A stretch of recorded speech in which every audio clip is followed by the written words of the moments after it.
Good afternoon, and thank you for joining us today. We come to you from Medscape Education, and we want to talk to you about the pathways to seizure freedom in the general neurology practice. I am Dr. Danielle Becker, your moderator. I am an associate professor of neurology, the division director of epilepsy at the Ohio State University Wexner Medical Center in Columbus, Ohio. Next slide. I'm joined by my esteemed faculty, Dr. Omar Danoun. He's a clinical assistant professor at the Department of Neurology and Ophthalmology at Michigan State University. He's also a neurologist and epileptologist at Henry Ford Health System in Detroit, Michigan. I'm also joined by Dr. Toufic Fakhoury. He is the director of the epilepsy program at the Chai St. Joseph Hospital in Lexington, Kentucky. Next slide, please. Today, we're going to focus on goals of epilepsy treatment, seizure freedom rates and where we are now, looking at efficacy, tolerability, and safety of newer ASMs.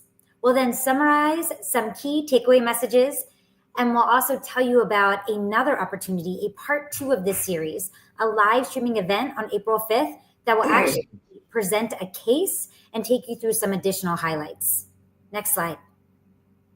When we meet with patients who have seizures, the primary goal, the first thing we want to achieve is to get rid of the seizures, meaning make them seizure-free and in a way that they don't suffer side effects from the medication that we choose.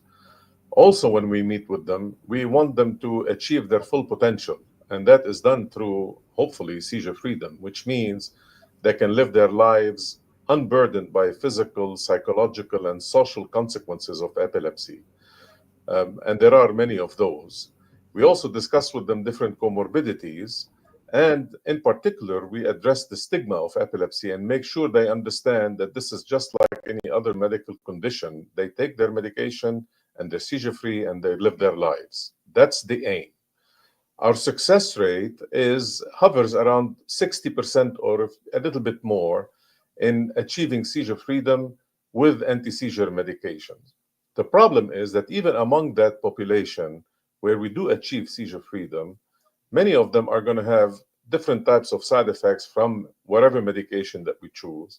And then a certain percentage will continue to have seizures despite treatment with our different anti-seizure medications that we choose.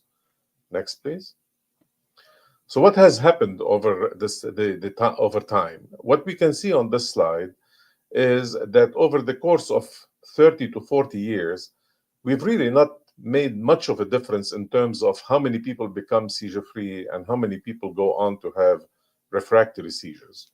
As you can see, the first drug is going to be successful close to half of our patients, and then a certain percentage, maybe between 11 and 13 or 14%, will have an additional chance of becoming seizure-free, and a minute percentage will become seizure-free after additional treatment. That means that more than a third of our patients are going to continue to have seizures despite multiple anti-seizure medication trials.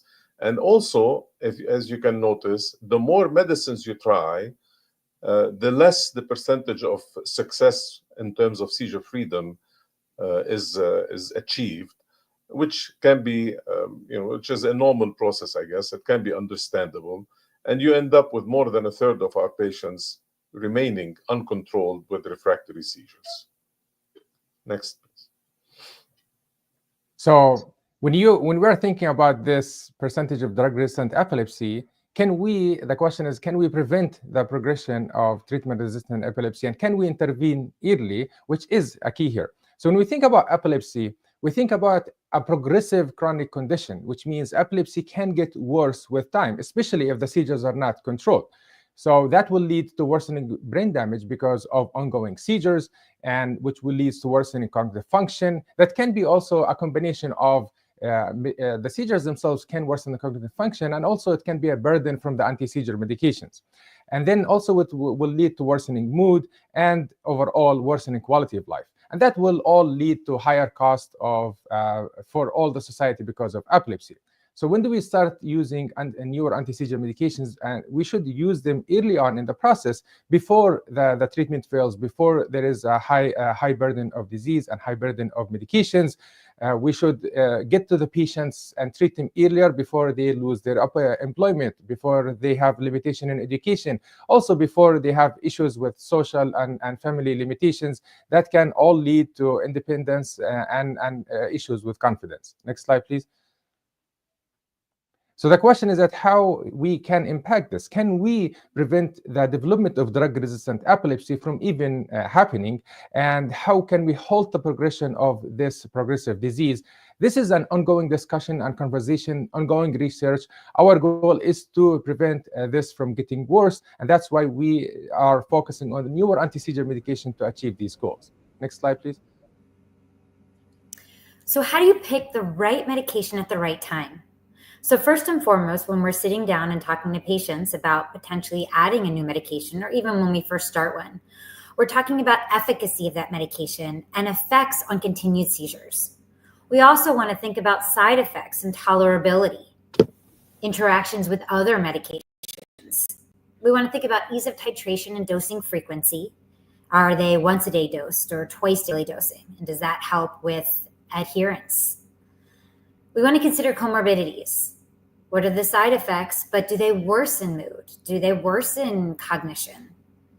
Also, the age and how long they've had epilepsy for, as well as if they are a person of childbearing age and pregnancy or future planning for pregnancy needs to be considered. Next, please. So we said that we think about efficacy first. So we know that there are multiple medications that we have on the market, over 30. And so these actually are individual studies that were submitted to the FDA or in the product information label of different medications. These are not a comparison head-to-head of each of these medications, but rather just a slide with individual data points on them. And so what we're looking at here is we're looking at clinical trial data and looking at adjunctive anti-seizure medication use and the possibility of seizure freedom in these clinical trials of patients with drug-resistant epilepsy, when these medications were treated as adjunctive therapy to see if seizure freedom could be achieved. So here you can see numerous medications listed with their abbreviations listed below. And you can see, at least looking here, that if I just take your eyes to Lev or levetiracetam, you'll see that the likelihood as adjunctive therapy in patients with drug-resistant epilepsy to become seizure-free was about 6.5%. And you can see the blue is the placebo. It's also important to note that placebo does not mean no medications, but it's the anti-seizure medications they were on before they started the trial with no changes during the trial. Next slide. So now we're going to focus on one of the newer drugs called cenobamate. And we're going to look at the possibility of seizure freedom in 3 different clinical studies. So here, when you look to the left, first, we're going to look at a randomized phase 2 study of adjunctive cenobamate and its 6 weeks maintenance period. You can see that there are multiple different doses, 100, 200, and 400. And you can see here, again, the blue is the placebo and the purple is the cenobamate. And you can see the potential for 100% zero seizures. And so, or 100% zero seizure freedom. And so here you can see at higher doses, so it is dose dependent, you get a greater response with seizure freedom, with up to a 20% of patients achieving seizure freedom or zero seizures when they were in the category of 400 milligrams, which in the clinical trials, the mean motor dose was about 290, but the highest group that was studied. The next study that you can see here in the middle of the slide is the multi-center double-blinded randomized placebo-controlled dose response trial with the 12 weeks maintenance period. So first there was a 6 weeks maintenance period. Now this is a 12-week maintenance period. And again, they looked at the 200 milligram dose, which is the average dose in clinical trials that patients were put on, and saw that 28.3% had achieved 100% seizure reduction or seizure freedom. And then lastly, the last clinical trial that we'll look at was actually a post-hoc analysis of a phase 3 multi-center open label study. And so here they're looking at patients over time. So you've seen, as I've already gone through, a 6-week maintenance, a 12-week maintenance, and now we're looking at the possibility of achieving seizure freedom and maintaining it. And here, this is the endpoint that you see is 29.5 months. So between 2.5 and 3 years. Again, the patients could be up to 400 milligrams of cenobamate, and you can see that 13.1% maintained and sustained their seizure freedom through 2.5 to 3 years. Next, please. One of the important things you want to consider when we are treating patients, because many patients are on multiple drugs for treating of their epilepsy, is the pharmacokinetic and pharmacodynamic properties and the drug-and-drug interaction when are we titrating concomitant anti-seizure medications. So in general, newer anti-seizure medications have believed to be better tolerated, have less adverse effects than older anti-seizure medications. However, still there are some intolerable adverse effects happens to all medications, but at a lower rate. So that can be negatively impacting the tolerability, the effectiveness, and even the adherence of the treatment and the treatment retention. So important things to consider is first the pharmacokinetic interaction. So I like to understand these concepts kind of like in the way how it works. So pharmacokinetic means pharmaco means the drug, kinetic movement. So the movement of the drug, how the drug is absorbed, how is the drug interact, excreted, and metabolized. So what the effect of the body on the medication. So this is pharmacokinetic, and that can happen early during titration, and then it will change in the metabolism of the rates of metabolism, absorption, and excretion when we are having concomitant anti-seizure medication. An example can be if a medicine that inhibiting the liver enzyme that is processing the other medication, that can affect, and this will happen early in the titration process. The second set of interaction is called pharmacodynamics. Dynamics means the power of the drug, which what the drug does to the body. And this way, usually it happens later in the titration, how the medication exerts its effect on the body, how it does its job on the brain.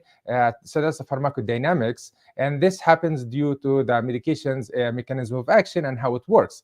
And then that can change the tolerability and even the adverse effect with medications being the same and not even changing in the plasma level. An example is that I like to think of is that we have sodium channel medication. So medication that works on the sodium channel, I think of it as a cup. So the sodium channel is like the cup that is half full now with the medicine that we are already on. And then you add another medication that works on the same mechanism of action. It keeps filling the cup until it will overflow, and that will lead to overflow, and then side effects and all the dizziness attacks can happen. So we need to kind of think about these two interactions so that we can better manage the medications that the patient is on. And lots of patients will end up with polypharmacy and lots of multiple medication. It's easy to add medication. Sometimes it's hard to pull them out. So polypharmacy is an issue. It can affect the patient's quality of life and lead to toxicity. So we have to understand potential and risk for adverse events with these interaction between pharmacodynamic and pharmacokinetic properties, and these will sometimes accumulate and increase. And then we can associate with lower rates of adherence because the patient is having toxicity or side effects. They will not stick to the medicine. Next slide, please. So I will give you some tricks that you can apply in your own clinic and your own practice that you can mitigate these side effects. So first of all, when you are treating anti-seizure medications, patients, you should give the patients different mechanism of actions so that will decrease the drug-drug interaction. So remember the cup of the sodium channel. So an example, if we have a patient with oxcarbazepine, it works on the sodium channels, and that can exacerbate with a second medicine on the same mechanism of action, can cause dizziness, diplopia, ataxia. And then, for example, with lamotrigine, which also is a sodium channel blocker, it can also lower the than expected serum concentration. That also can happen. So, which means that you can have medication side effects at a lower doses because of this cup being full. Means that this sodium channel is being attacked from multiple medications and leads to side effects. And then the third one, medication that works also on sodium channels. So sodium channel is a famous and popular mechanism of action. So that's many drugs are working on it. So lacosamide will be much better tolerated and efficacy when combined with any medication that is not sodium channel blocker. Next slide, please. So for example, one before. Yes. So when an example of a newer anti-seizure medication is cenobamate, and it can interact with with the concomitant anti-seizure medications. And a famous example would be phenobarbital. Remember these four drugs very, very well: phenobarbital, clobazam, lacosamide, and phenytoin. And they can interact with clobazam with cenobamate a lot. And that because of the enzyme inhibiting properties of clobazam. It's an enzyme inhibitor in the liver, so it will make the processing slower and increase the rates of the other anti-seizure medications, or due to the innate sodium channel properties and GABA properties of the cenobamate, so interacts with these four medications, and that can lead to somnolence, dizziness, and ataxia. So when we add a newer anti-seizure medications with adverse events, we should like what happens is that when a medication is added with the adverse events, usually people will discontinue the new medicine. For example, if we add cenobamate and the patient starts to be dizzy, the dizziness is not because the cenobamate itself. Likely it is because of the medicine the patient is on before. So we should be proactive and decrease these medications that are older medication that they fail to control the seizures, rather than stopping the anti-seizure medication that is new. So we should reduce the medication that failed and give a room for the new medication that's right. The same thing, you think about the cup with the sodium channel, we just decrease, we dump some of that cup out so that we have a room for the newer anti-seizure medication to be effective and be tolerated. Next slide, please. Next one. Yes. One of the things that we tend to discuss with patients, and this is an item that has gained importance. It's always been important, but we have been discussing it more often with patients in the last several years, is SUDEP, which stands for Sudden Unexpected Death in Epilepsy. It is certainly underestimated, under-recognized, and underreported. You can see the numbers that are listed there in terms of incidence per 1,000 people. So community surveys suggest 0.35 patients per 1,000. In adults with epilepsy, it's 1.2 per 1,000. In patients with drug-resistant epilepsy within randomized clinical trials, the mean number was 3.8 per 1,000. But then there was a study that looked at refractory epilepsy who are candidates for surgery, and that number was higher at 9.3 per 1,000. The reason it is important to discuss and to emphasize that, even though it is rare, to emphasize the importance of SUDEP is because there are certain risk factors that can be mitigated. For instance, if someone has frequent generalized tonic-clonic seizures or focal seizures with bilateral tonic-clonic activity, especially if they occur at night, nocturnal that is, that increases the chances of SUDEP. So concentrating on reducing or attempting to eliminate generalized tonic-clonic seizures or focal seizures with bilateral tonic-clonic activity is important, even if you fail to control milder seizures completely, because that helps reduce the risk of SUDEP. The reason we emphasize this to patients is to make them more likely to continue taking the medication exactly as prescribed and reduce the non-adherence to medications, which happens in patients who have refractory seizures because of different factors that have previously been mentioned as well. The fact that increasing the number of anti-seizure medication through prescription changes increases the risk of SUDEP is understandable, because when you do that, typically you are dealing with a refractory population. So that understandably increases the risk of SUDEP as well. Now, with cenobamate, there was a review done in the clinical developmental program of the medication.